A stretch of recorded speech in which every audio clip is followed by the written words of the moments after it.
ስታርዱም አስተራረዳችሁን አስተማሩ አሳምሩ አሉ። ወልዩሕድ አሐዱኩም ሸፍረተሁ አንዳችሁ የሚያርድበትን ቢላ ይሳለው አሉ። ወልዩሪሕ ዘቢሐተሁ የሚያርደውንም እርድ ቶሎ ያሳርፈው አሉ። አያችሁ አይደል? ግዴታ መልካም እንድታደርጉ ሳሉት አሉ። ለምን? ቶሎ ብሎ የእንስሳ እንዲታረድ። ያልተሳለ ከሆነ እየዘገዘክ እንዳታሰቃየው ማለት ነው። ቶሎ ብላችሁ ነቢ ሰለላሁ ዐለይሂ ወሰለም በደንብ አድርጋችሁ ሳሉት አሉ። ምክንያቱም ያን እንስሳ ማሰቃየት ስለማይቻል እየዘገዘክ። ወልዩሪሕ ዘቢሐተሁ አሉ የሚያርደውንም እርድ ቶሎ ብሎ ያሳርፈው አሉ። አመጣህ አይደል ቢላ በፊቱ ያንን እያሳየህ አትዙር፣ ቶሎ ብለህ አሳርፈው። እንዲሁም እንዲህ ቀስ እያልክ እንዳትጫወት ቶሎ ብለህ ርድ አድርግና አሳርፈው፣ አታሰቃየው፣ አትጫወትበት። ይሄን እያስተማሩ ነው ነቢ ሰለላሁ ዐለይሂ ወሰለም ሐዲስ ላይ እየተናገሩት። ገብታችኋል አይደል? ሰውየው ትላንትና ሲናገር ሸኹ ካፊር የሚል ቃል ተናግሯል መሰለኝ። ካፊርም ቢሆን አይነት ነገር ማለት ነው። እሺ ያንን ምን ለማለት ተፈልጎበት ነው? የሰውየው ሀሳብ ምንድን ነው ወደሚለው እንምጣ። ምናልባትም አስተራረዳችሁን አሳምሮ የሚለው ምንድን ነው ከተባለ እሱ እንግዲህ ከሃዲያኖች ለሁለት ይከፈላሉ። አንደኛ ክርስቲያን ብሎ አልተናገረም ይሄ ሰው። ይሄን ያዝ አድርገው የእምነት ባለቤት ነን የሚሉ በእምነት ላይ ፖለቲከኞች ማለት ነው ስልጤ ላይ ለተከሰተው ድርጊት አምጥተው ያውና ይሄ እንዲህ ብሎ ተናግሮ ነው ብለው የሚናገሩ ሰዎች የመጨረሻ ከእምነት የራቁ ሰዎች ናቸው። እነዚህ ወረበል ከዕባ በጌታ በአላህ ስምልላቸዋለሁ። እነዚህ የእምነት ሰባኪዎች ሳይሆኑ ፖለቲከኞች ናቸው። ጌታቸዋል አይደለ? ፖለቲከኞች ናቸው። በእምነት ተደብቀው ፖለቲካ የሚጫወቱ ሰዎች ናቸው። እነዚህ ጌታቸዋል አይደለ? ምን ያደርጋሉ? ይሄን የተናገረውን ክርስቲያኖችን ነው እዚያ ላይ ስልጤ ላይ ያሉት እየተገደልን ነው እኛ እንዲህ እየተባለ ነው ብለው ይሄንን ያመጣሉ። ሸኹ በእርግጠኝነት በአላህ ስም እላለሁኝ እምነታችን አንድ ስለሆነ ነው፣ መንሃጃችን አንድ ነው፣ አካሄዳችን አንድ ነው። ቁርአንና ሐዲስ ግንዛቤ በዚህ ጉዳይ ላይ ስልጤ ላይ የተከሰተውን ብሎ አስበው አይደለም። ገብታችኋል አይደለም? ስልጤ ላይ የተከሰተ ነገር ምን እንደሆነ ራሱ አናውቅም። ራሱ ምናልባትም ተደርጎ ከሆነ እዚያ ላይ የተገደለ አካል ካለ ክርስቲያን እኔ በጣም አዝናለሁ። ምክንያቱም ሰላማዊ የሆነን ሰው መግደል በኢስላም አይፈቀድም፣ አይቻልም። ሐዲሱን ልጨርስላችሁና ስለዚህ እናወራለን። ሐዲሱ ላይ ምናልባት ካፍር ብሎ ከሆነ በጅሃድ ጊዜ አለ። ጅሃድ ብሎ ማለት አንድ ከሃዲ መጥቶ ሊያጠቃህ ሲል ከራስህ የምትከላከልበት የሆነ ወታደራዊ ይሄ መንገድ ነው፣ ስርዓት ነው። ገብታችኋል አይደለ? እና ስለዚህ በዛን ጊዜ ከሃዲያኖች መጥተው ሊዋጉ ካሉ ገብታችኋል። አንተም የዛኔ ጦር ሜዳ ላይ ልትዋጋ ካልክ ከእነርሱ ጋር ምንድነው የምታደርገው ከተባለ እሱን አገዳደልህን አሳምር። አሳምር ሲባል ምን ማለት ነው? ላ የጁዝ ያኔ አተምሲል፣ እርሱን መቆራረጥ መበጣጠቅ አይፈቀድም። አንድ የጦር ሜዳ ላይ ተገናኝተህ ጠላትህን ገደልከው አይደለ? እየሄደ ሰውዬው ጆሮውን ይቆርጣል ሲፈልግ ሌላውን አካል ምናምን፣ ይሄ ተገቢ አይደለም። ወይም ደግሞ ማቃጠል ሊሆን ይችላል፣ አይቻልም። ነብዩ ሰለላሁ ዐለይሂ ወሰለም የሰውን ሆነ የእንስሳትን ነፍስ በእሳት ማቃጠል አይቻልም ብለዋል። አንድ የመግደልህን ከገደልከው በኋላ ሌላ ነገር ማድረጉ ተገቢ አይደለም። እንደ አጠቃላይ ጅሃድ ላይ ስለሚገኙ ወይም ሊዋጋ ስለመጣ ከሃዲያን ያ ነው ቀስዱ ወይም አላማው አካሉ እንጂ ሰላማዊ የሆነን የሌላን እምነት ተከታይ ከሃዲ ስለሆነ መግደል አይቻልም። ይህን የሚናገራለ ወይ ከተባለ አዎ ነፍ በቁርአንና በሐዲስ ላይ ማስረጃ ልስጣችሁ። አላህ በቁርአን ላይ ወቃቲሉ ፊ ሰቢልላህ الذين يقاتلونكم አለ። እነዚያ በእምነታቸው ምክንያት በአላህ መንገድ ላይ የሚጋደሏችሁን ተጋደሏቸው አለ። ምን አይነቶቹን? የሚጋደሏችሁን አለ። የማይጋደሉትንስ አይቻልም ጫፋቸውን መንካት። እነሱን የተዋጋስ ገነት አይገባም ተብሏል በኢስላም። የሚገርማችሁ ነብዩ ሰለላሁ ዐለይሂ ወሰለም ሐዲስ ላይ ምን አሉ? ቃለ ነብዩ ሰለላሁ ዐለይሂ ወሰለም መን ቀተለ ሙዓሂደን ለም የሪህ ራኢሐተል ጀና አሉ። ከሙስሊሞች ጋር ቃል ኪዳን ያለውን ሰላማዊ የሆነ የሌላ እምነት ተከታይ የገደለ ሰው ይህ የገነትን ሽታ አያገኝም አሉ። የገነትን ሽታ አያገኝም። የሌላ እምነት ተከታይ ካፊርም ቢሆን ተመልከት፣ የሌላን እምነት ተከታይ የገደለ ሰው ሰላማዊ የሆነን ሰው ከሙስሊሞች ጋር ቃል ኪዳን ያለውን የሰላም ቃል ኪዳን ያለን እሱን የገደለ ሰው የጀነትን ሽታ አያገኝም ተብሏል። ስለዚህ አንደኛ ሐዲሱ የሚያወራው ሙሉ በሙሉ ስለ እንስሳት አስተራረድ ነው። ሁለተኛ ምናልባት እንዳው ካፊር የሚል ቃል ጨምሮበት ከሆነ ሰውየው ካፊር በሚል ሐዲሱ ላይ ባይኖርም የሰውየው ግንዛቤ ምንድን ነው ከተባለ በጦር ሜዳ ላይ ከሃዲያኖች መጥተው ሊጋደሉ ካሉ የዛኔ በመጥፎ በሆነ አገዳደል እነሱ መግደል ተገቢ አይደለም የሚልን ግንዛቤ ለማስጨበጥ ፈልጎ ነው እንጂ ሰላማዊ የሆነው የሌላን እምነት ተከታዮች መግደል በኢስላም አይፈቀድም፣ አይቻልም። ነቢያችን ሰለላሁ ዐለይሂ ወሰለም ሐዲስ ላይ ላ ተቅቱሉ ጥፍለን ሰጊረን ወላ እምረአተን ወላ ሸይኸን ከቢረን አሉ። አደራ ህፃናቶችን እንዳትገሉ በጦር ሜዳ ላይ ራሱ ማለት ነው። ልክ እንዲሁ ሴቶችን እንዳትገሉ፣ ሽማግሌን እንዳትገሉ አሉ። ይሄን አለቀ። ነገር ግን ይሄ ነገር ያለው የት ነው ከተባለ ሰላማዊ ሰዎችን መግደል ያለው መጽሐፍ ቅዱስ ላይ ነው። ከይቅርታ ጋር መጽሐፍ ቅዱስ ላይ እግዚአብሔር ሴቶችን ግደሏቸው ይላል፣ ህፃናቶችን ግደሏቸው ይላል፣ ሽማግሌዎችን ግደሏቸው ይላል፣ ብላቴናዎችን ግደሏቸው ይላል። አዎ ግደሏቸው። በኢስላም አደራ ሴት ልጅን እንዳትገሉ አሉ ነብዩ ሰለላሁ ዐለይሂ ወሰለም። ሽማግሌ እንዳትገሉ፣ ህፃናት እንዳትገሉ አሉ። በዚህ ተቃራኒ መጽሐፍ ቅዱስ ላይ እግዚአብሔር ሴቶችን ግደሏቸው፣ ህፃናትን ግደሏቸው፣ ሽማግሌን ግደሉ፣ ብላቴናን ግደሏቸው አለ። ይሄን ያለ ማየት የሚፈልግ ክርስቲያን ካለ ያሳየዋለሁ። ስለዚህ ንጹሐንን መግደል መጽሐፍ ቅዱስ ላይ ነው ያለው እንጂ እስላም ላይ በፍጹም የለም። እስላም ላይ ያለው ምንድነው? ሊጋደሉ የመጡ አካል ከሆነ ተጋደላቸው የሚለው። እሺ ወአለይኩም ሰላም ወራህመቱላሂ ወበረካቱህ። ሰላም ነው። አንድ ሁለት ጥያቄ ነበረኝ። እስላማዊ ጥያቄ ስለ ሰላትን በተመለከተ ይችላል? እሺ ይቻላል። ሱቢ ሰላት ላይ ብዙ ጊዜ አርፍጄ ነው የምመጣው። ፀሐይ ከወጣ 4 ሰዓት አካባቢ ሁሌም እንደዛ ነው የምሰግደው። እንዴት ይቻላል? ምን አልከኝ? ፀሐይ ከወጣ በኋላ ነው የምሰግደው? አዎ ሱቢ ሰላት አርፍጄ ነው የምነሳው። ወንድም አላርም ቀጥረህ ተነሳና ስገድ እንጂ። አላርም ቀጥረህ ተነስተህ መስገድ አላርም ቀጥረህ ተነስተህ መስገድ አለብህ። እንደ አጋጣሚ ግን ካለፈብህ በተነሳበት ሰዓት ስገድ፣ ፀሐይ ወጥቶ ቢሆን።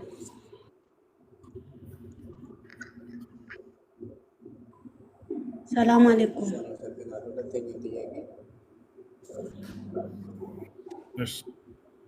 እሺ አማኑኤል አለ። ሰላም ሰላም። እንዴት አላችሁ? ሰላም ነው። ሰላም ብያለሁ። አለን። አማን ነው። አለን። ጥያቄ መጠየቅ ይቻላል? ኦኬ እሺ፣ መልካም። አላህ በቃል ነው አይደል ሰውን የፈጠረው? ጨረስክ? ጥያቄ ያለ ማለት? አይ አልጨረስኩም። ጨርስ። ጥያቄ እንድታገኘው። እሺ አላህ በቃል ከሆነ ሰው ልጅን የፈጠረው፣ ቁርአን ደግሞ የአላህ ቃል ነው። ስለዚህ ቁርአን ፍጡር ነው? እሺ መጽሐፍ ቅዱስ የእግዚአብሔር ቃል ነው ብለህ ታምናለህ አንተ? እምነትህ ምንድን ነው? እኔ ኦርቶዶክስ ነኝ። ጥያቄ ስጠይቅ በጥያቄ ነው የምልህ ወዳጄ። የእግዚአብሔር ቃል ፈጣሪ ነው ፍጡር ብለህ ነው የምታምነው አንተ? እምነትህን ለማወቅ ያክል ከዚያ እሱን መሰረታችንን ካየን በኋላ ወደ መልሱ እንሄዳለን። አማኑኤል የእግዚአብሔር ቃል ፍጡር ነው ፈጣሪ? የእግዚአብሔር ቃል ነው። ቃል የእግዚአብሔር ለነቢያትና በሐዋርያት ላይ እግዚአብሔር አምላክ በእነሱ ላይ አድሮ የተናገረው ነው።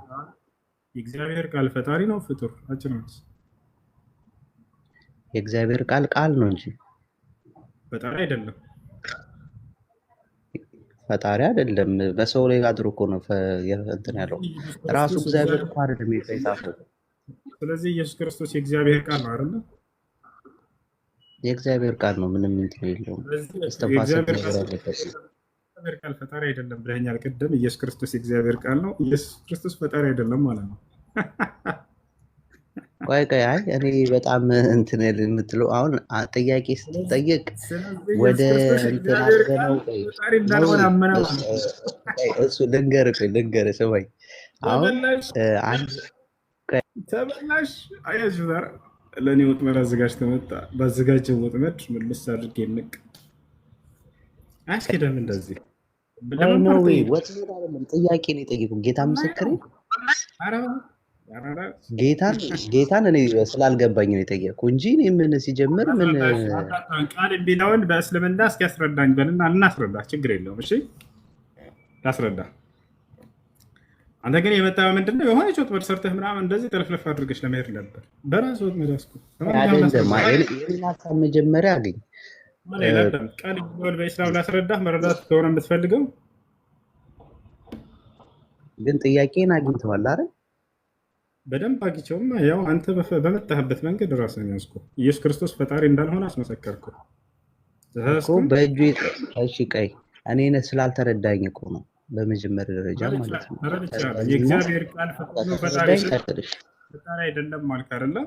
ስለዚህ ኢየሱስ ክርስቶስ የእግዚአብሔር ቃል ነው ወይ ስለ አዎ የእግዚአብሔር ቃል ነው አለ። የእግዚአብሔር ቃል ፈጣሪ አይደለም ካልክ ክርስቶስ ፈጣሪ አይደለም ማለት ነው። ተሳሳትኩኝ እኮ። መጽሐፍ ቅዱስና ቁርአን እኮ ልዩነቱ ቁርአን በአላህ እጅ ነው የተጻፈው አይደል? መጽሐፍ ወይ ይሰማል? አማን ይሰማል? አይሰማም? አይሰማም? አይደለም። ቁርአን በአላህ እጅ ነው የተጻፈው ያለህ ማን ነው? ይሰማል? ቁርአን በአላህ እጅ ነው የተጻፈው ያለህ ማን ነው? ይሰማል? እሺ ከሰማይ ቁርአንን ታዲያ የጻፈው ማን ነው? እኔ እስካለኝ መረጃ ታርመኛለህ፣ ችግር የለውም ከተሳሳኩኝ ማለት ነው። እስካ ያለ ማቆም ቁርአን በአላህ እጅ ነው የተጻፈው እስተተነሽ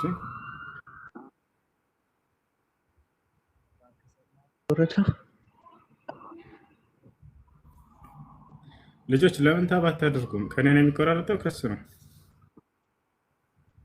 ይሰማቸዋል? አዎ ይሰማል። ትሰማለህ? ከሱ ነው እሱ። የኔ አይሰማም? የኔ አይሰማም? እሺ መልካም። ቁርአን አላህ ነው የጻፈው። ምን ያገኘኸው? አይ እኔማ የማውቀውን ልነግርህ እኮ ነው ወዳጄ። እሱ እሺ ያለኝን መረጃ ልነግርህ ነው እኔ የማውቀው ማለት ነው። ከተሳሳኩኝ ታርመኛለህ። የማታውቀውን ማን ነው? እሱን የምታውቅ ከሆነ እሺ እኮ የማውቀውን ልንገርህ። አሁን ለምሳሌ ቁርአን የወረደው ከሰማይ አይደለ? ስለ ቁርአን ከሆነ ለምሳሌ ማን ምን አልከኝ? እሺ ልናገር። የመጀመሪያው ነገር ቁርአን የወረደው ከሰማይ ነው። እሱ ነው በቃ ምን ነግረን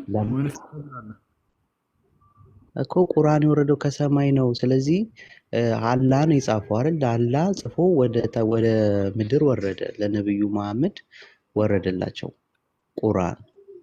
ስለዚህ የጻፈው ማን ነው? ጸሐፊው ማን ነው? አላህ ራሱ ነው ማለት ነው አይደለ? ከተሳሳኩኝ ተሳስተሃል በለኝ። ማን ነው እንደሱ የሚነግርህ ልጅ? ማን ነው እንደሱ የሚነግርህ? ተሳስተሃል እኮ እንደሱ አይደለም ትክክለኛው እንደዚህ ነው ብለህ ምን ማለት ነው?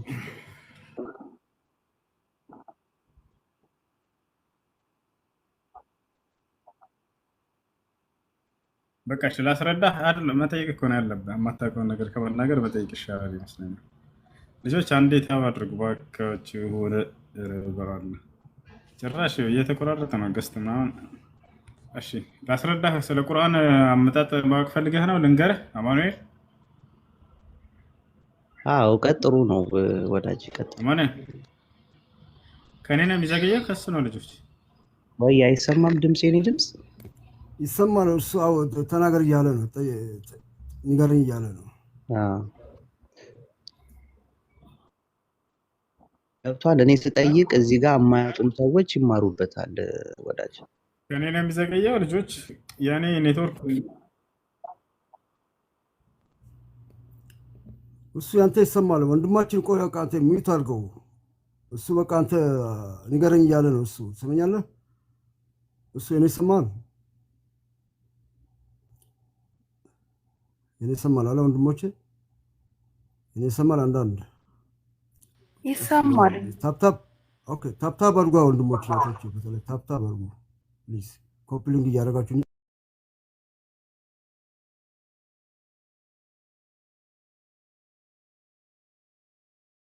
ቀጥል። እሺ ስለ ቁርአን አመጣጥ። ቁርአን የመጣው ከአምላካችን ከአላህ ዘንድ ነው።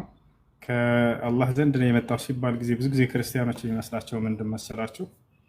ከሰማይ ተጽፎ ከአላህ ዘንድ ዱብ ያለ ነው የሚመስላቸው ለነቢ ስ ላ ሰለም። እንደዛ አይደለም። ከአላህ ዘንድ መጣ ስንል ጊዜ በቃል ደረጃ ነው። አምላካችን አላህ ስብሐነ ወተዓላ ለመልአኩ ገብርኤል ነገረው። መልአኩ ገብርኤል ደግሞ ለነቢ ስ ላ ሰለም በቃል ደረጃ ደረሰ። ነቢዩ ሰለላሁ ዐለይሂ ወሰለም ደግሞ በምድር ላይ ለሰሃቦቻቸው አስተማሯቸው። ከዚያ ሰሃቦቻቸውን ደግሞ ጻፉ ብለው አዘዟቸው። ሰሃቦችም ጻፉት። በዚህ መልኩ ነው የመጣ። ለዚህ ማስረጃ ወኢነሁ ለተንዚሉ ረቢል ዓለሚን ነዘለ ቢሂ ሩሑል አሚን ዐላ ቀልቢከ ሊተኩነ ሚነል ሙንዚሪን ይላል። ይህ ቁርአን ከዓለማቱ ጌታ የተወረደ ነው አለ። ማን አወረደው ከተባለ ቀጥሎ መልአኩ ገብርኤል አወረደው ይላል። ሊተኩነ ሚነል ሙንዚሪን ከነቢያቶች። ስለዚህ ቁርአን የወረደው በዚህ መንገድ ነው። እሺ ቁርአን በመንፈስ ቅዱስ ምሪት ነው የተጻፈው።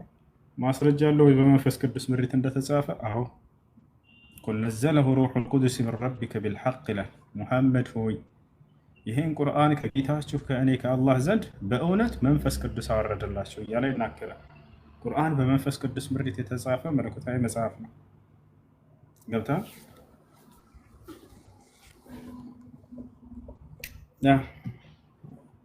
ኦኬ። ስለዚህ ከሰማይ አይደለም የወረደው ማለት ነው። ከሰማይ አይደለም የወረደው ማለት ጸሐፊው የጻፉት ሰዎች ናቸው ማለት ነው አይደል? ቁርአንን የጻፉት ሰዎች ናቸው ያልኩትን ብቻ አድገመው። ያንተን ያሁን ምንድን ነው ያልኩት? እሺ በገብርኤል አማካኝነት የአላህ ቃል በሰዎች ዘንድ አድሮ እንዲጻፍ ታዘዘ አይደል? ከአላህ ዘንድ ከአምላካችን ከአላህ ዘንድ ነው የተወረደው። በማን አማካኝነት? በመልአኩ ገብርኤል አማካኝነት። ለማን ወረደ? ለነቢዩ ሰለላሁ ዐለይሂ ወሰለም። ከዚያ ነቢ ሰለላሁ ዐለይሂ ወሰለም ደግሞ ለሰሃቦቻቸው በምድር ላይ አስተማሩት። ከዚያ በኋላ ነቢ ሰለላሁ ዐለይሂ ወሰለም ሰሃቦቻቸው ኑ ጻፉ እያሉ ስማቸውን እየጠሩ እያዘዙ አስጻፏቸው። እነርሱም እንደጻፉ መሰከሩ፣ ጽፈው ለትውልድ አስረከቡት ማለት ነው። በዚህ መልኩ ነው ቁርአን እንጂ ከሰማይ ተጽፎ በመጽሐፍ ደረጃ አይደለም የወረደው። በቃል ደረጃ ነው መልአኩ ገብርኤል ለነቢ ሰለላሁ ዐለይሂ ወሰለም ከአላህ ዘንድ ያመላለሰላቸው። ስለዚህ ቁርአንን የጻፈው ሰዎች ናቸው ማለት ነው። ከአምላካችን ከአላህ ዘንድ እርዳታ ከሰማይ በቃል ደረጃ ነው የመጣው። መጽሐፍ ቅዱስን ምንድን ነው የጻፈው? መልአክ ነው የጻፈው? አምላክ? ሰዎች ናቸው የጻፉት መጽሐፍ ቅዱስን። እንዴት ነው ግን ከአምላክ ዘንድ ነው የመጣው ብለህ ታምናለህ አንተ?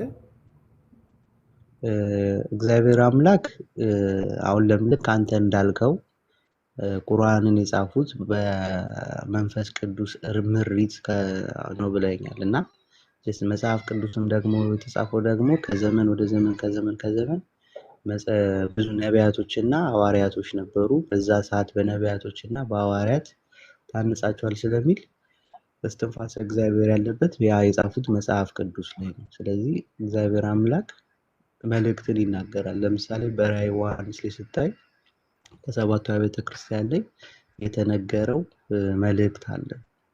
ምን? በመንፈስ ቅዱስ እርዳታ ማለት ነው። ስለዚህ እንደዛ ነው ወዳጅ። ከመጀመሪያው መጽሐፍ እንጀምር እስኪ ከብሉይ ኪዳን። ብሉይ ኪዳን ማን ነው የጻፈው?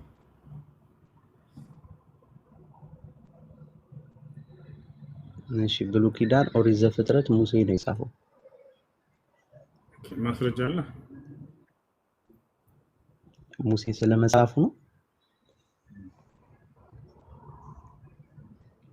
አሁን ምን መሰለ በጽሁፍና እንደዚህ ለምሳሌ አሁን ሁሉ ነገር አሁን ቁርአን ላይ በጠየቀ ሁሉ ነገር በጀመረው እስከ መጨረሻው ድረስ አለ ሁሉ ነገር ቁርአን ላይ።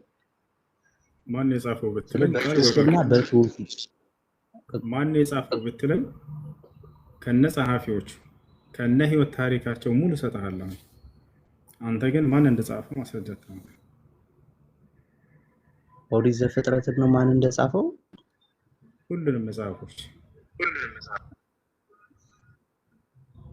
ሁሉንም መጽሐፎች እኮ የሰዎች ስብስብ ነው። አይደል? አንዴ ስማኝ። አሁን ብሉይ ኪዳንን አንድ ሰው መጥቶ እነዚያ ሰዎች ማን ናቸው? ለምሳሌ ኦሪት ዘፍጥረት ኦሪት ዘፍጥረት ማን የጻፈው? ሙሴ እያልኩ እኮ ነው ወዳጄ። ማስረጃ አለ ሙሴ እንደጻፈው? እንደ አራቱንም እኮ የጻፈው እኮ ሙሴ ነው እኮ። ኦሪት ዘፍጥረት፣ ኦሪት ዘሌዋውያን፣ ኦሪት ዘጸአት ሙሴ ነው። አንተ አልክ እሱን። ማስረጃ ግን የለም የጠየቅኩት እሱ ከቤተ መጽሐፈ ክርስቲያን ሳሙኤል አወጣለሁ። ከቤተ ክርስቲያን አባቶች የተነገረህ ማለት ነው አይደል?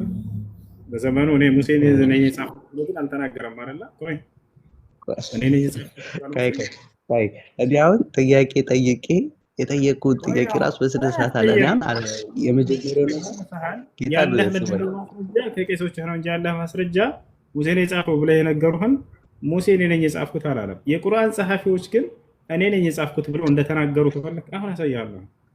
አንተ ግን የመጽሐፍን ማን እንደጻፈ አይ ሙሴ እንደ አይ ጻፈ የምትለው አካል እኔ ነኝ የጻፍኩት ብሎ ስማኝ፣ ለምሳሌ ሙሴ እንደጻፈ ሙሴ የነበረበት ለምሳሌ ሙሴ የነበረበት ዘመን አለ አይደል?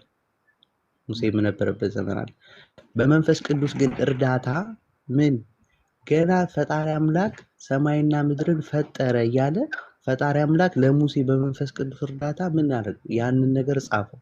ሲጽፍ ግን አሁን ልክ አንተ ቁርአን ሲጻፍ ገብርኤል እንደዚህ አድርጎ ነው ያጻፈው በመንፈስ ቅዱስ በሰዎቹ እርዳታ ሰው ገብርኤል ከገብርኤል ቃል መጣ ቁርአን ተጻፈ ብልክ ብለህ እንደነገርከኝ አሁን ቁርአን ትክክለኝነቱና አለመሆኑ ማረጋገጫው ምንድነው ብዬ ብጠይቅ እምነትህ ማመንክ ነው። በቃ ከአላህ ዘንድ መጥቷል። ስለዚህ ቃል የመጣው ከአላህ ዘንድ ነው። ስለዚህ ትክክለኛ ነው ብለህ ነው የምታምነው አይደለም? በማመን ማለት ነው። ባጭሩ ማን የጻፈው ነው አይደለም? ወይ አዳምጥ፣ ወዴትም አትሄድም። ማን የጻፈው አልኩት። ሙሴ ነው ጽፌያለሁ ብሏል ወይ? የለውም ማስረጃ። በቀጥታ ይህን ጥያቄ ወደ እስልምና አምጣው። በግልጽ ነው እኔ የምመልስልህ። ቁርአንን የጻፉት አካሎች ማን ናቸው ብትለኝ እና ከሌላሃለሁ እነዚህ አካሎች እኔ ጽፌያለሁ ብሏል ወይ ብትለኝ ያ የምጠቅስልህ አካል አዎ እኔ ራሴ ነኝ ከነብዩ መሐመድ ቁጭ ብዬ የጻፍኩት እያለ ሰለላሁ ዐለይሂ ወሰለም የተናገረውን ከፈለክ ታሳያለሁኝ። አንተ ግን ሙሴ ነው የጻፍከው የምትለኝን ሙሴ ነው ጽፌያለሁ ያለበት ልታሳይ ትችላለህ ወይ? ሙሴ ነኝ የጻፍኩት ያለበት አለ እኮ ከአላህ ዘንድ ከአላህ ዘንድ መምጣቱስ ማስረጃ አለ ካንተ? ሙሴ እኔ ነኝ የጻፍኩት ያለበት ቦታ አለ አንተ? ቆይ ሙሴ እኔ የጻፍኩት ብሎ የተናገረበት ቦታ አለ? ሙሴ ከራሱ እኮ እንትን አይደለም የጻፈው ወዳጅ በመንፈስ ቅዱስ እርዳታ እኮ ነው። አሁን ይኸውልህ ስማኝ አዳምጥ። እሱ ስማኝ አዳምጥ። ሙሴ በመንፈስ ቅዱስ እርዳታ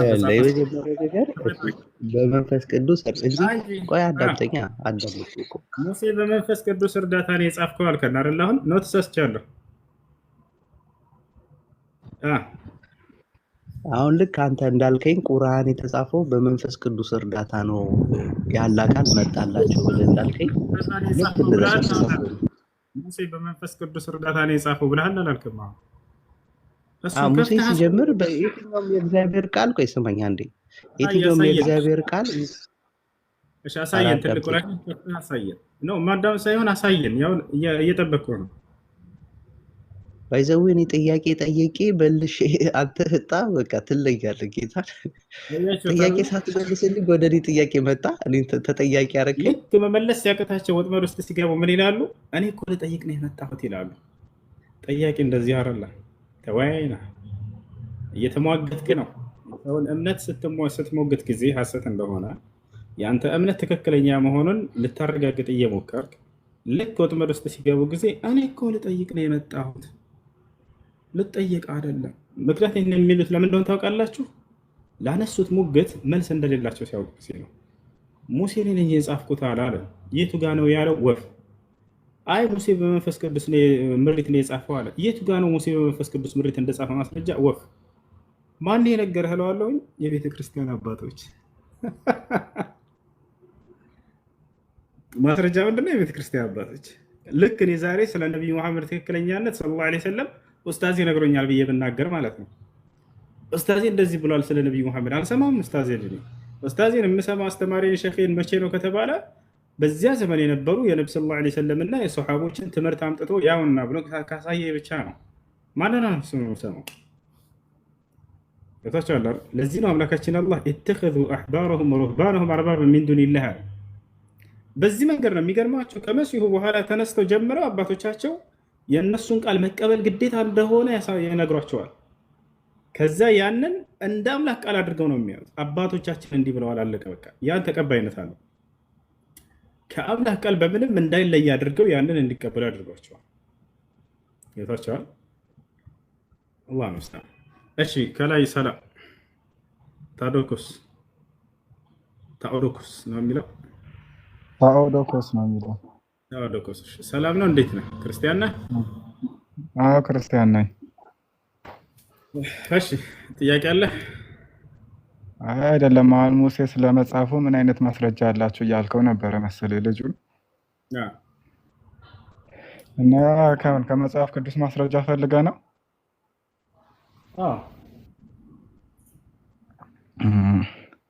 ለምሳሌ መዝሙረ ዳዊት ምዕራፍ 31 ቁጥር 9 ላይ አውጥተህ ብታየው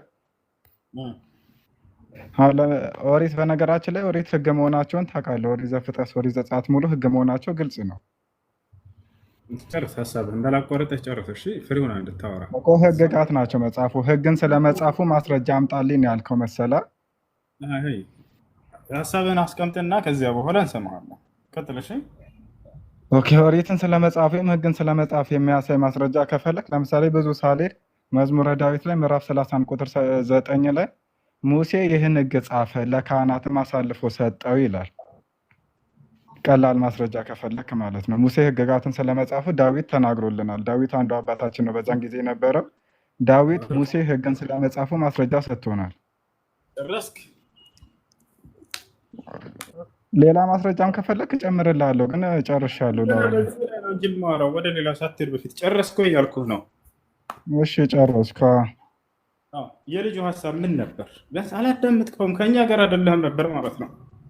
ምክንያቱም ልጁ እያለ ምንድን ነው ሙሴ መጽሐፉን እንደጻፈው ኦሪትን ራሱ ነግሮናል እያለ ነበረ። የቱ ጋር ነው ሙሴ ይህን መጽሐፍ እኔ ነኝ የጻፍኩት ብሎ የተናገረው ነው?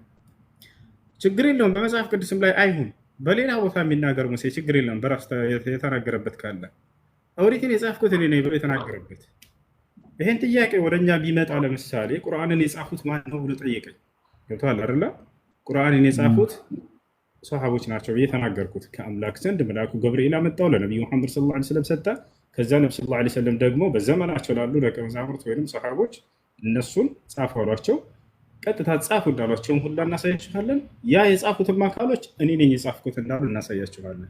መጽሐፍ ቅዱስን ጸሐፊያን ግን እኔ ነኝ የጻፍኩት ብለው የተናገሩበት አንዲትም ቦታ የለም። ሌላ ይመጣና እንትናን የጻፈው ሌላ ይመጣና እንትናን የጻፈው በሚል ልክ የሆነ በሌላ ተራኪ አካል ነው የተነገረላቸው። ስለዚህ እንደሱ ለምሳሌ የትኛው ላይ ነው እንትና ጻፈ ተብሎ የተነገረው? ማን? አሁን ለምሳሌ ቅዱስ ጳውሎስ እኔ መልእክቱን እንደጻፍኩላችሁ ብሎ ራሱ እንደጻፈ ይናገራል። ለምሳሌ ወደ ጳውሎስ እንመጣለን። ጳውሎስ ከአምላክ ዘንድ ሳይሆን ከራሱ እንደጻፈ ብዙ ቦታ ላይ ተናግሯል። የራሱ መልእክት እንጂ አምላክ እንዳልሆነ ብዙ ቦታ ላይ ተናግሯል። መንፈስ ቅዱስ የእግዚአብሔር መልእክት ወደ እናንተ ከጌታችን ከኢየሱስ ክርስቶስ ጸጋና ሰላም ይምጣላችሁና እኔ ጳውሎስ ወደ እናንተ የጻፍኩላችሁ ብሎ ከክርስቶስ የመጣ መልእክት መሆኑን ይናገራል። እኔ ግን ጌታ እንዳዘዘኝ ሳይሆን በራሴ ነው የምናገረው ብሎ በሞኝነት ነው የምናገረው ብሎ ከጌታ ትእዛዝ እንዳልመጣለት ራሱ ተናግሯል። በራሱ ላይ መስክሯል። እናሳያ እሱ አምላኩ ዘንድ እንዳልሆነ እስቲ ያሳየኝ። ሰላም ይመቻል።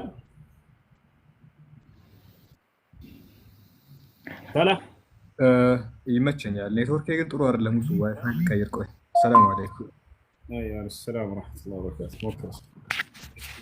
እሰማለሁ። ይሰማል። እሺ ኔትወርክ ጥሩ አይደለም ግን ልሞክር። መርሐባ። ጳውሎስ ባጭሩ ቃል በቃል የትኛው ነው የሚከፍተው? በጌታ ትእዛዝ እንዳልጻፈው የተናገረበት ነው። እሺ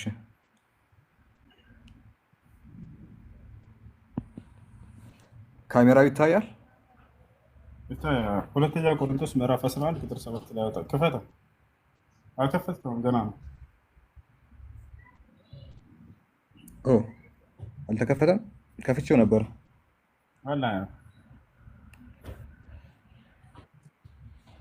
በቃ አልመጣም። አሁንሳ አልመጣም። እስኪ ኔትወርክ የተስተካከለበት ቦታ ሄድ። እኔ ጋር ግን ይታያል። በደንብ አይታይም። ዋይፋይ ልቀይር። አንድ ዋይፋይ አለ፣ እሱ ልቀይር። በትንሹ ነው የሚታየው።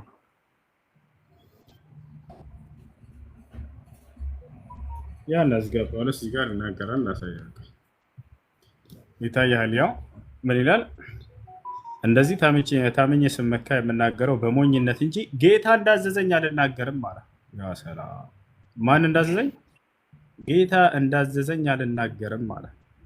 ጌታ አዞት እንደማይናገር ራሱ ቃል በቃል ጳውሎስ ራሱ በራሱ ላይ መስክሯል። እስቲ ከላይ ጀምር አንብብልኝ አንዴ ከይቅርታ ጋር። ምንም አይቀይረውም። ከላይ ምን ይላል? ምንም የሚቀይረው ነገር የለም። ጌታ ሲያዘው ነው የተናገረው። ራሱ ይናገራል። እስቲ አንድ ጥቅስ ይዘህ ከምታነብ ብዬ ነው። ከላይ ጀምር አንብብልኝ። ያው አብሽር፣ አንዷ ጥቅስ ትልቅ ዋጋ አላት። ያው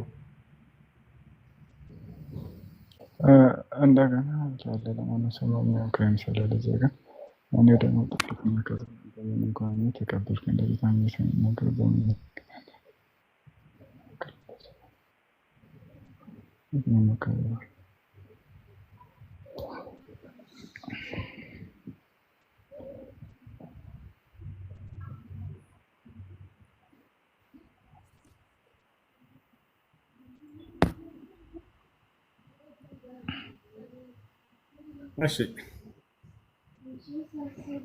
እሺ ይሄ ያልከው ነገር አንተ እንዳልከው እንደሆነ ማስረጃው ምንድን ነው? ማስረጃ እኔ ያልኩት ምንድን ነው?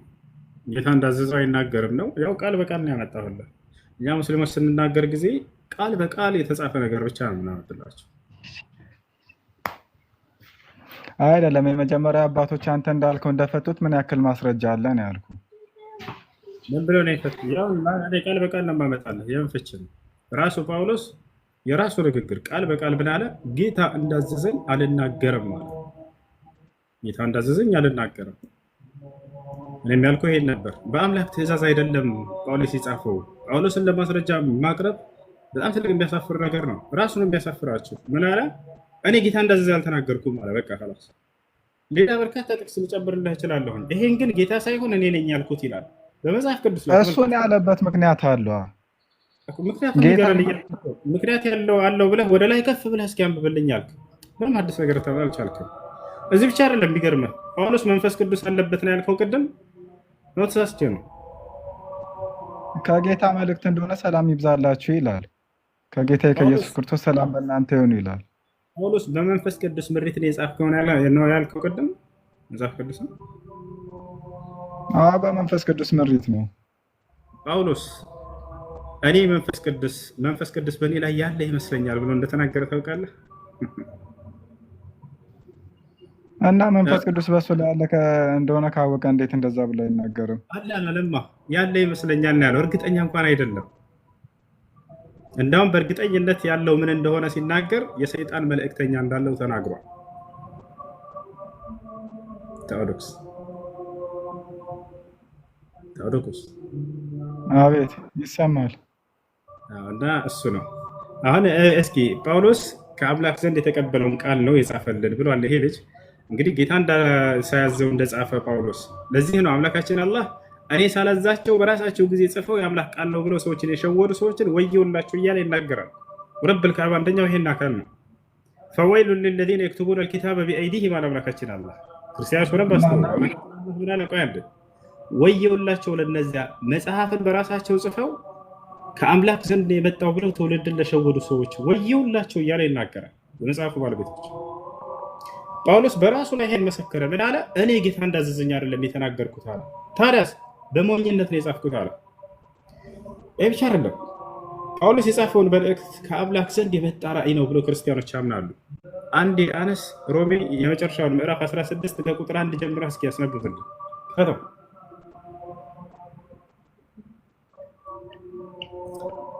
ይመቻል። ካሜራ ክፍት ነው እንደ ውጹ ኔትወርክ ይገኛል። አልከፈትከውም? ሳላ ከፍቼው ሳይሆን ታች ላይ ካሜራ ዘጋ ያሉኝ ስለሆነ አይደል? አልተከፈተም። ከኔ ጋር አይታየኝም። እሺ ሮሜ ምዕራፍ 16 ታውሮኮስ አንዴ ይሄንን እስኪ አንብብልን እና ከአምላክ ዘንድ የመጣ እንደሆነ ተነግረናለሁ። ሮሜ ምዕራፍ 16 ከቁጥር 1 ጀምሮ አስነብበው።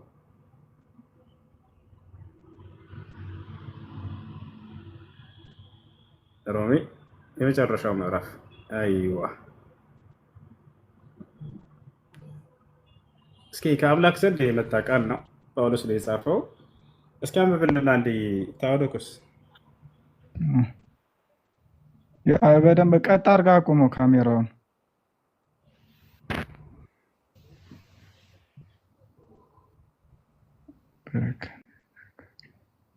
በከንክራውስ ባለች ቤተ ክርስቲያን አገልጋይ ይላል፣ አይታይም። ከዛ አገልጋይ የምትሆን እህታችን ፌበንን አደራ ብያቸዋለሁ። ለቅዱሳን እንደሚገባ በጌታ ተቀበሏት።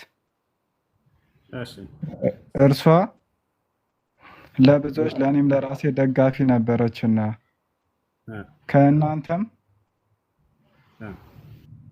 በምትፈልገው በማናቸውም ነገር እርዷት። በክርስቶስ ኢየሱስ አብሮ ለሚሰሩ በክርስቶስ ኢየሱስ አብሮ ለሚሰሩ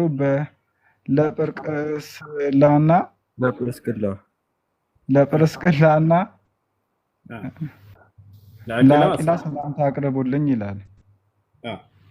እነርሱ ስለ ነፍሴ ነፍሳቸውን ለሞት አቀረቡ።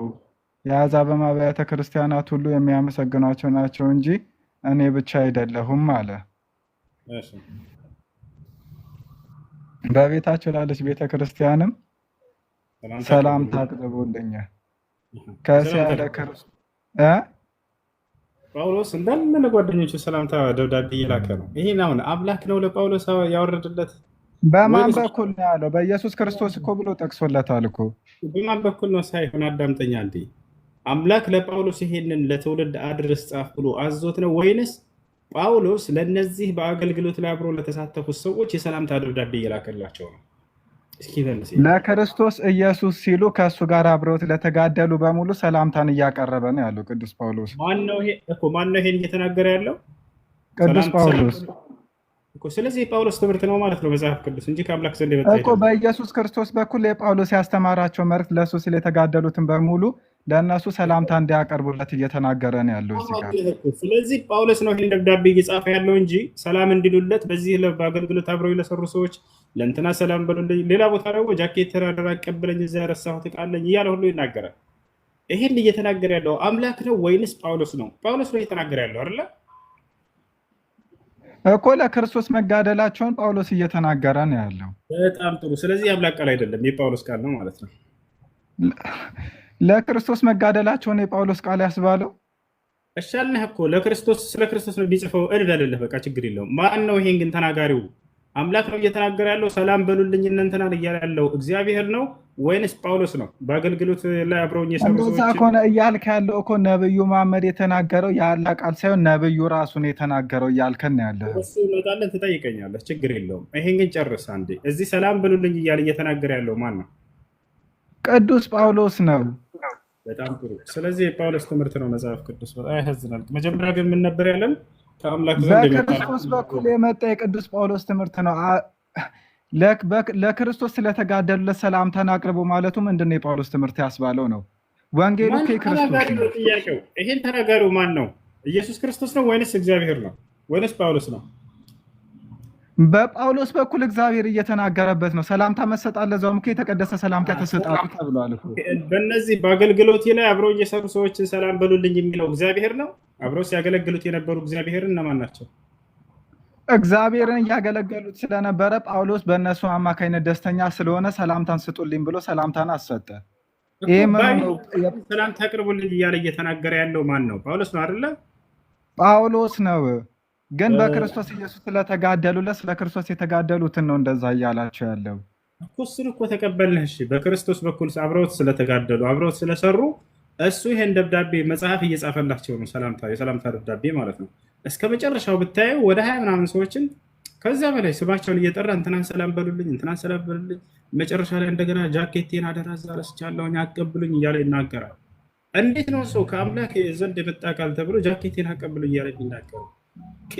ከአምላክ የመጣ ቃል ስለሆነ መሰለኝ እንግዲህ በክርስቶስ ድካሜን ሁሉ እንድትሸከሙ እያለ የድካሙን ኃይል የድካሙን ብርታት ሰጪ ክርስቶስ እንደሆነ እየተናገረ ያለው።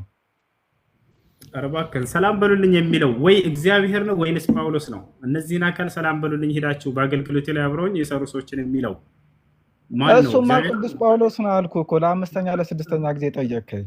በቃ ስለዚህ ጳውሎስ ነው ሰላም በሉልኝ ምናምን እያለ መጽሐፉ ላይ ሲጽፍ የነበረው። ለዚህ ነው አምላካችን አላህ ሱብሓነሁ ወተዓላ ከራሳቸው መጽሐፍን ጽፈው ከአምላክ ዘንድ ነው የመጣው ብለው ትውልድን ለሸወዱ ሰዎች ወየውላቸው እያለ አላህ ሱብሓነሁ ወተዓላ ተናግሯቸዋል።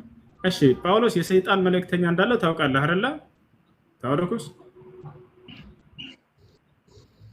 እንዳልታበይ የሰይጣን መልእክተኛ ይላላው ግን እንዴት እንዳለ ገብቷል። እሱ አስረዳን፣ ችግር የለም እንሰማለን። ስለዚህ በመገለጥ ታላቅነት እንዳልታበይ ስጋዬን መውጊያ እርሱም የሚጎስመኝ የሰይጣን መልእክተኛ ሰጠኝ። ይህ ማለት በክርስቶስ ከሌለኝ ክርስቶስ በእኔ ውስጥ ከሌለ ደካማ መሆኔ ልንገራችሁ ሲለን ነው እንጂ ሰይጣን የተባለ መልእክተኛ እንደ ዕቃ ተቀባይ የሚላከው መልእክተኛ እንዳይመስልን።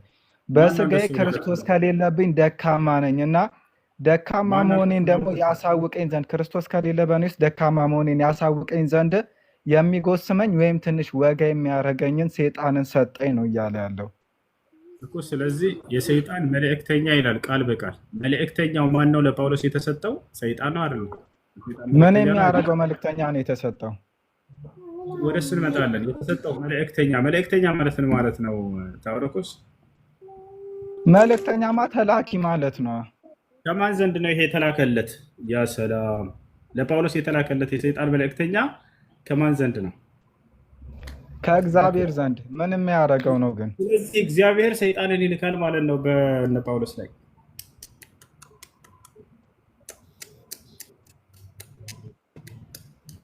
በጣም ያሳዝናል። ከእግዚአብሔር በስጋ ወራት ደካማ መሆኑን ሲገልጽ እኮ ነው። ክርስቶስ የሌለበት ስጋዬ ምን ያክል ደካማ መሆኑን ላሳያችሁ ሲል ነው የሚጎስመኝን እሱን አንተ አልክ አለ ቃሉ ሲናገር። ከራስማ ጨምርተው እንጂ እግዚአብሔር ሰይጣንን በእነማን ላይ? በእነ ጳውሎስ ላይ ሰይጣንን ልኮባቸዋል። የሚገርመው ግን በጳውሎስ ላይ ብቻ አይደለም። ኢየሱስ ክርስቶስ በዲያብሎስ እንደተፈተነ ታውቃለህ አይደለ? ታሪኩስ በስጋ ወራት የሚለው የቱ ጋር ነው? በስጋ ወራት በምድር እያለ ነው። አንተ አልክ አሁንም አይልም ይላል እኮ እና ማስረጃ ያሳዩ። እሺ አውጣለት በሰይጣን እንደተፈተነ እዚያ ላይ በስጋ ወራት ነው የሚለውን ሊያሳዩን ነው። ወላሂ ለምን ተዋሻላችሁ? መጽሐፋችሁ ላይ አውጣለት አንድ ጊዜ ሉቃስ ወንጌል ምዕራፍ 4 ከቁጥር 1 አውጣለት። አነስ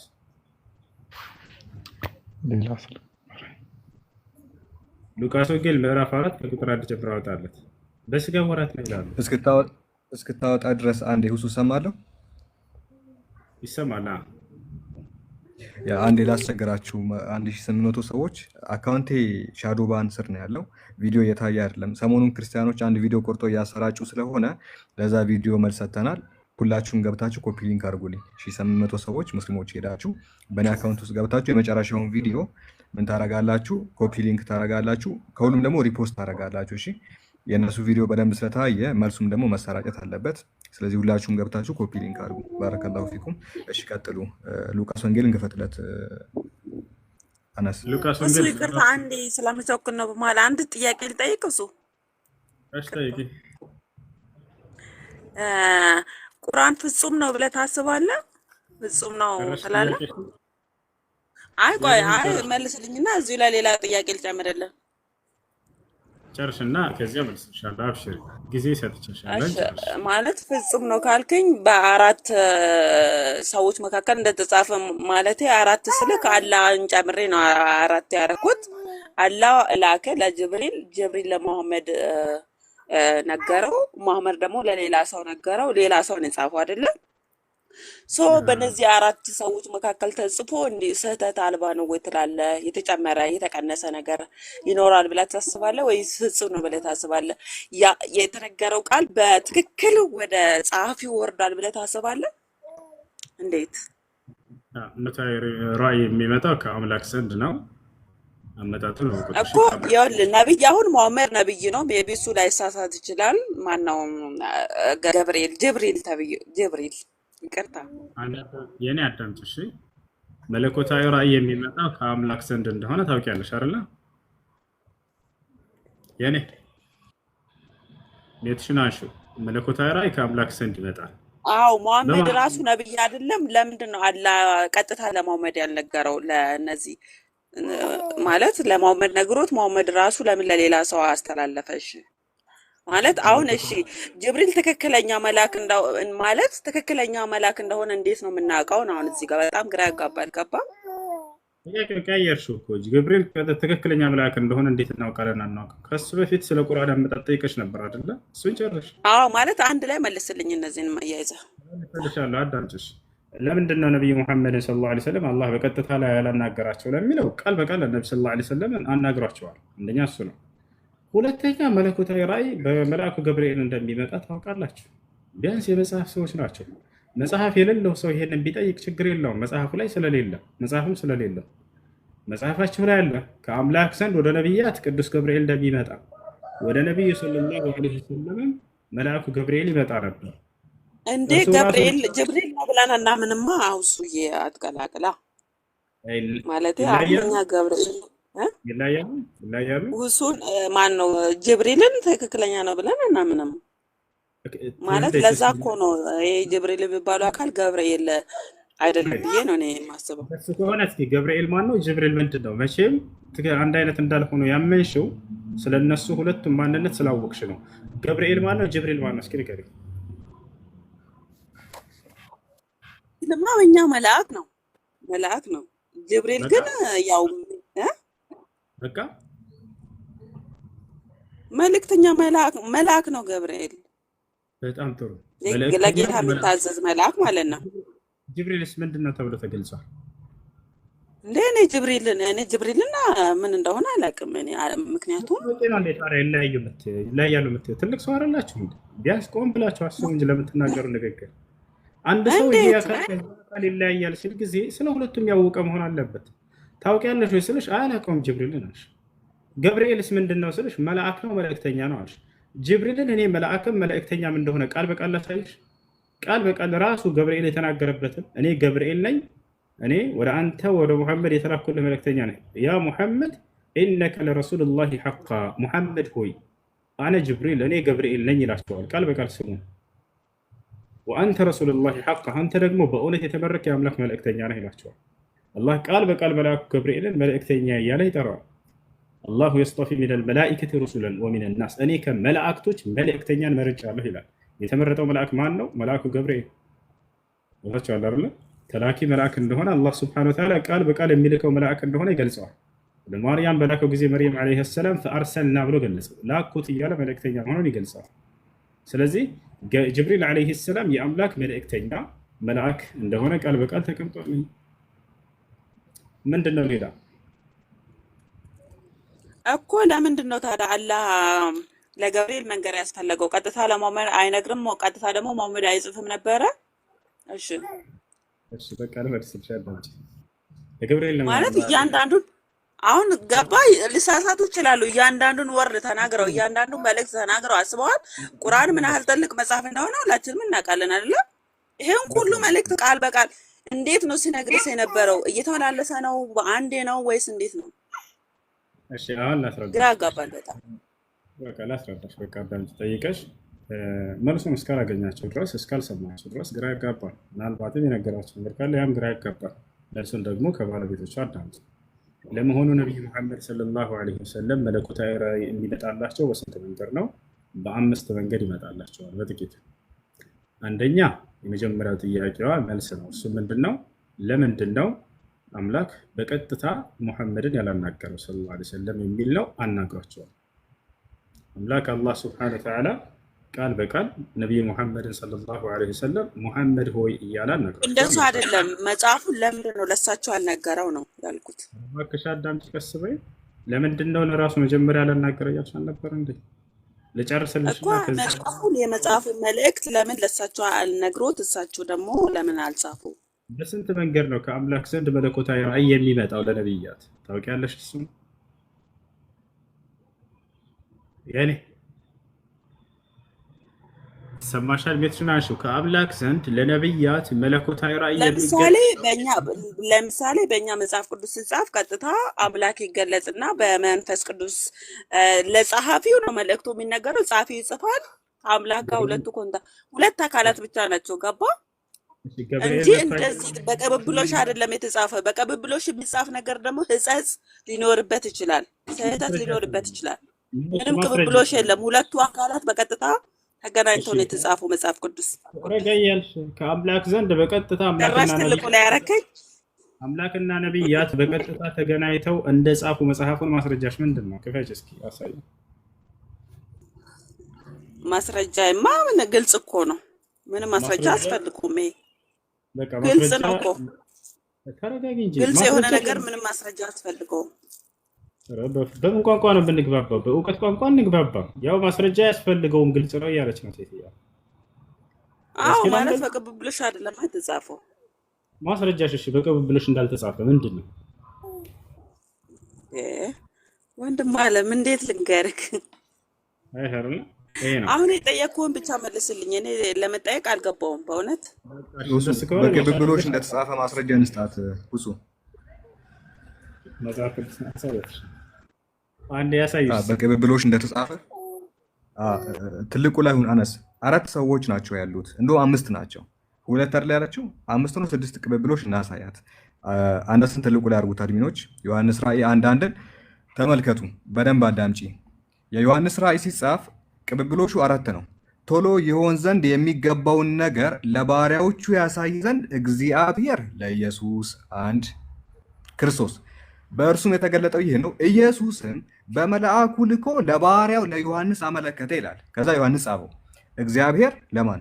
ለኢየሱስ። ኢየሱስ ለማን? ለመልአክ። መልአኩ ለማን? ለዮሐንስ። እናት ሌላ 4 ነገር ናቸው እዚህ ጋር እየዘናበታችሁ ሰዎችን አታደናቁሩ እንዴ። 4 ናቸው። 4 እና 5 ናቸው እዚህ ጋር። መጽሐፍ የተጻፈ እኮ ነው። አሁን ስለ መጽሐፍ እኮ ነው እያወራን ያለ ነው። አንዴ የኔ ያው እዚህ ጋር ነገራችን ዮሐንስ የጻፈው 4 ተቀብሎ ነው። እዚህ ጋር ስንት ተከለች አሉ? የኔ ሜትር አንድ ሜትር ቻንስ ኮና ያልኩ እኮ እንደማለ የተበላሽ ይሄ አንዳንድ መልእክት ላይ ለተለያየ ነገር የተነገረውን ንግግር ቁንጽል እያረጋችሁ ሌላ ነገር እየፈጠራችሁ ሰዎችን ማደናቆር አግባብ አይደለም። ወሬውን ተይውና ወደ መልሱ ሂጂ። ይሄ ቃል ከማን መጥቶ ወደ ማን ብሎ ነው የተጻፈው? አንብቢውና መጽሐፍ ቢያንስ ንገሪኝ እስኪ። ነገርኩ እኮ እንደማለም እኔ የምናገረው ንግግር ግልጽ ካልሆነ በቃ አንብቢውና ንገሪኝ እስኪ በምን መልኩ ይሄ መጽሐፍ እንደተጻፈ። ዮሐንስ ራእይ ዮሐንስ እስኪ ይንገረን እስኪ። አንብቢው ምን ይላል? ቶሎ በይ። ገና እየሰሩ በይ እንጂ ቶሎ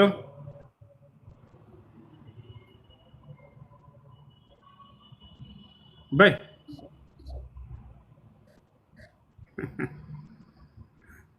በቃ አሁን እኔ እኮ ያንተ ምላሽ ነው የፈለኩት። ለምንድን ነው እኔን ጥያቄ የምጠይቀኝ? እሱ ያንተ ቁራ መመለስ አትችልም።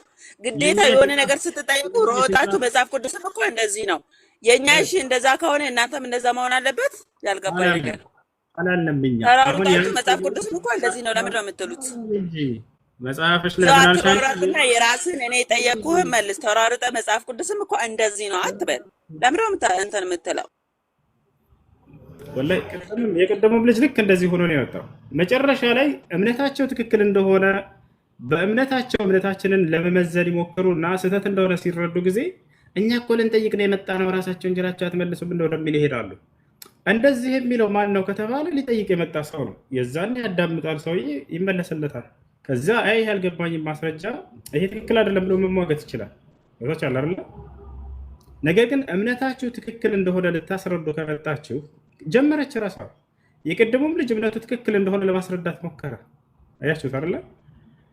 ጭራሽ እስላምን በእነሱ እምነት ሊመዝኑ ፈለጉ። የሚመዝን አካል የመጀመሪያ መመዘኛ እንዴት ነው ተብሎ ይታያል። ሲታይ ጊዜ መመዘኛቸው ውድቅ ሆኖ ይገኛል። ወይም እነሱ ያስቀምጡት ሚዛን ለእስላም የሚያስቀምጡት ሚዛን ከእነርሱ ዘንድ ሲወሰድ የለም ወይ? ይህን ደግሞ ደስ የሚለው ልጅ ይመሰክራል። ካላመናቸው ደስ እንዴት ነህ? ጸጋና ሰላም ይብዛልህ። ደስ እንዴት ነህ? ሰላም ነው? አቤት ሰላም ነህ? እንዴት ነህ? እሱ አለን። በጌታ ነህ እንዴ? እሱ ደህና ውለህ? አለን። ሰላም ነው? በጌታ ነኝ። እንዴት ነህ አንተ? በአላህ ደህና ነህ? አለን። ስንት አምላክ ነው ያለው በክርስትና?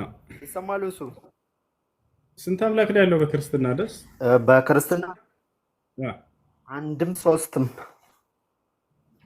ስንት አምላክ ነው ያለው ነው ያልኩት? ውስዋ አንድም ሶስትም ናቸው። አንድም ሶስትም ነው እግዚአብሔር። አንድ አንድም አምላክ ብቻ ሶስትም። አይደለም አዎ እግዚአብሔር አንድም ሶስትም ተብሎ ነው የሚመለከው። ሶስት አካሎች አሉ ወይ? ሶስት አካሎች አሉ ለምሳሌ አይደለ? ሶስት አካላት አሉ። ልክ ነው። ስለዚህ ሶስቱም አምላክ ናቸው አይደሉም? ግልጽ ነው አይደል? እሱ ሶስቱም አምላክ ናቸው አይደሉም? በሱ ሶስቱም አምላክ ናቸው። የጌታ ሰው ቅድም አምላክ ነው ነበር ያልከው፣ አሁን ደግሞ አምላክ ናቸው አልክ። ሶስቱም አምላክ ናቸው። ሶስቱንም ታመልካቸዋለህ? ሶስቱም አምላክ ናቸው ስንል ሶስት አምላክ አይባልም። አብ አምላክ ነው፣ ወልድ አምላክ ነው፣ መንፈስ ቅዱስ አምላክ ነው። ሶስት ብለህ ነገር ግን ሶስት አይደሉም። ሶስትም ናቸው ሶስትም አይደሉም አይደለ? አይደለም። አሁን እኔ ከመጽሐፉ ቃሉን በትክክል ተቀበል። ሶስቱም አብ አምላክ ነው፣ ወልድ አምላክ ነው፣ መንፈስ ቅዱስ አምላክ ነው። ነገር ግን ስንት አምላክ ናቸው ታዲያ? አንድ አምላክ ይባላል። ማን ነው አንድ አምላክ? አብ እግዚአብሔር ነው፣ ወልድ እግዚአብሔር ነው፣ መንፈስ ቅዱስ እግዚአብሔር ነው። ሶስት እግዚአብሔር አንልም፣ አንድ እግዚአብሔር እንላለን። ወልድ መንፈስ ቅዱስ ማን ነው? ወልድ ለአብ እግዚአብሔር ፍጹም አካል አለው። ለወልድ ወልድ እግዚአብሔር ይላል መጽሐፍ ቅዱስ ላይ። ወልድ እግዚአብሔር ይላል። ወልድ ማለት በግዕዝኛ ስለሆነ እሱንማ ማቴዎስ 28 ላይ ማንበብ ይቻላል እኮ። ማቴዎስ 28 ወልድ እግዚአብሔር የሚል ቃል። ወልድ ማለት ልጅ ማለት ነው። ልጅ ማለት የእግዚአብሔር ልጅ ማለት ነው። የእግዚአብሔር ልጅ ማለት ራሱ እግዚአብሔር ማለት ነው። እንደው ስለምከታተልህ ቃሉን እኮ በትክክል ታውቀዋለህ እኮ። ቆይ አንዴ ታውቀዋለህ? አይ ስለምታውቀው ነው። እኔ ስለምከታተልህ ሁሱ ወሬው ላይ ትኩረት አድርግ። እኔን ተወኝ። ወልድ እግዚአብሔር የሚል ቃል አለ የለም መጽሐፍ ቅዱስ ላይ? ወልድ የእግዚአብሔር ቃል ነው። አዎ ወልድ እግዚአብሔር የሚል አለ ወይ መጽሐፉ ላይ? ወልድ ማለት እኮ ቃሉ ነው ሁሱ። በገብርኤል አምሳ ወልድ ማለት ቃሉ ነው የሚለውን ከየት ነው ያገኘው? ዮሐንስ ወንጌል ምዕራፍ 1 ቃል በመጀመሪያ ነበረ ይላል። ቃልም በእግዚአብሔር ዘንድ አልተጠየቀም። እሱን ወልድ እግዚአብሔር የሚል ወልድ ማለት ቃል ነው ያለው። እንደዛ የሚል ቃል የለም መጽሐፍ ቅዱስ ላይ። ማን ላይ? ዮሐንስ 1 ዮሐንስ 1 ላይ እሺ፣ ሄደሽ ዮሐንስ 1 ምን ይላል? የሚያነባው አይደለ? ምን ይላልሽ? ዮሐንስ 1 ላይ የሚያነባውን ልጅ አውጣና አንብብ በለው። እየተማማርን ነው አይደለ? ልንገርህ በቃ ላንብብልህ። በመጀመሪያው ቃል ነበር ይላል። ቃልም በእግዚአብሔር ዘንድ ነበር ይላል። ቃልም እግዚአብሔር ነበር ይላል። ይህም በእግዚአብሔር ዘንድ ነበር። እሺ በመጀመሪያው ቃል ነበር ይላል። በመጀመሪያው ማለት ለፍጡር የሚሰጥ ቃል ነው ወይንስ ለፈጣሪም የመጀመሪያ ይባላል? መጀመሪያ የሚለው በመጀመሪያ ቃል ነበረ ሲል በመጀመሪያ ቃል ነበር ይላል። በመጀመሪያ የሚለው አገላለጽ ለፍጡር ነው የሚሆነው ወይንስ ለፈጣሪ? ፈጣሪ ነው፣ ለፈጣሪ። ስለዚህ ሰማይና ምድር ፈጣሪ ናቸው ማለት ነው። እግዚአብሔር በመጀመሪያ ሰማይና ምድርን